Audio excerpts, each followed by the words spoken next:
नमस्कार।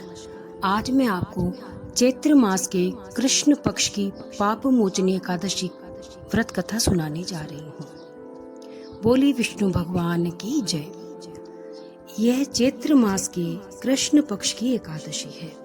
इसे पाप मोचनी कहते हैं। इसके व्रत के प्रभाव से मनुष्यों के अनेक पाप नष्ट हो जाते हैं।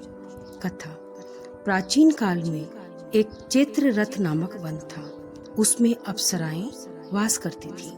वहाँ सदा वसंत रहता था, अर्थात वहाँ सदैव प्रत्येक प्रकार के पुष्प खिले रहते थे। उस स्थान पर गंधर्व कन्याएं विहार किया करती थी। वन में इंद्र अन्य देवताओं के साथ क्रीड़ा किया करते थे। उस वन में एक मेघावी नामक मुनि तपस्या किया करते थे। वे शिव भक्त थे। एक दिन मंजू घोषा नामक अप्सरा उनको मोहित करने हेतु सितार बजाकर मधुर स्वर में गाने लगी। उस समय शिव के शत्रु कामदेव भी शिव भक्त मेधावी मुनि को जीतने के लिए तैयार हुए। कामदेव ने उस सुंदर अप्सरा के भ्रू का धनुष बनाया, कटाक्ष को उसकी प्रत्यंचा और नेत्रों को उस मंजू घोष अप्सरा का सेनापति बनाया। इस प्रकार कामदेव अपने शत्रु भक्त को जीतने को तैयार हुआ। उस समय मेघावी मुनि भी युवा थे। उन्होंने यज्ञोपवीत तथा दंड धारण कर रखा था। वे कामदेव के समान प्रतीत होते थे। उस मुनि को देखकर कामदेव के वश में हुई मंजू घोषा ने धीरे धीरे मधुर वाणी से वीणा पर गाना आरंभ किया। तो मेघावी मुनि भी मंजू घोषा के मधुर गीत पर तथा उसके सौंदर्य पर मोहित हो गए। वह अप्सरा उस मुनि को कामदेव से पीड़ित जानकर उनसे आलिंगन करने लगी। वह मुनि उसके सौंदर्य पर मोहित होकर शिव रहस्य को भूल गए और काम वशीभूत होकर उसके साथ रमण करने लगे। मेघावी मुनि को काम के वशीभूत होने के कारण उस समय दिन और रात्रि का कुछ भी भान नहीं रहा।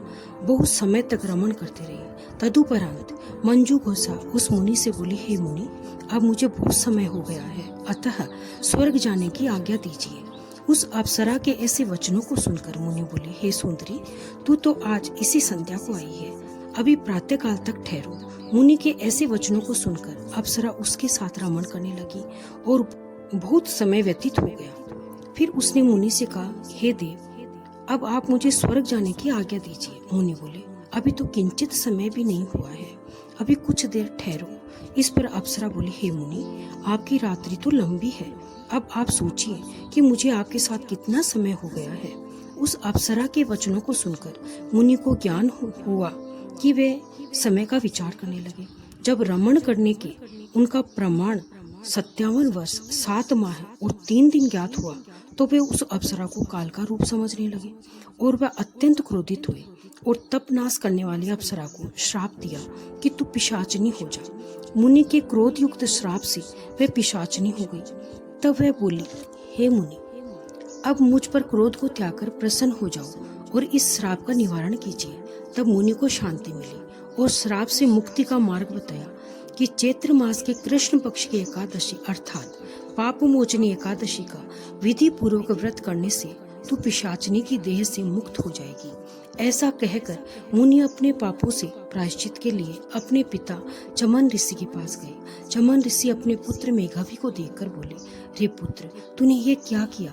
तेरे समस्त तप नष्ट हो गए हैं। तो मेधावी बोले, हे पिताजी, मैंने बहुत बड़ा पाप किया है और अब आप उससे मुक्ति का उपाय बताइए।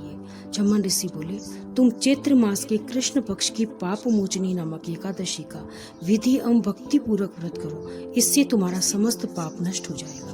तब मेघावी मुनि ने पाप मोचनी एकादशी का विधि पूर्वक उपवास किया, जिसके प्रभाव से समस्त पाप नष्ट हो गए। मंजू घोषा अप्सरा भी पाप मोचनी एकादशी का व्रत करने से श्राप मुक्त होकर पुनः सुंदर अप्सरा बनकर स्वर्ग लोक को चली गई। इस एकादशी को करने से समस्त पाप नष्ट हो जाते हैं तथा इसकी कथा के श्रवण एवं पठन मात्र से 1000 गोदान का फल प्राप्त होता है और अंततः स्वर्ग लोक को जाते हैं। बोले विष्णु भगवान की जय। तो दोस्तों, अगर आपको ये पसंद आई हो तो हमारे चैनल आनी कथा स्पेशल को सब्सक्राइब करें, वीडियो को लाइक और शेयर करें और कमेंट सेक्शन में अपने विचार जरूर लिखें। तब तक के लिए धर्म और आस्था के इस सफर में जुड़े रहिए।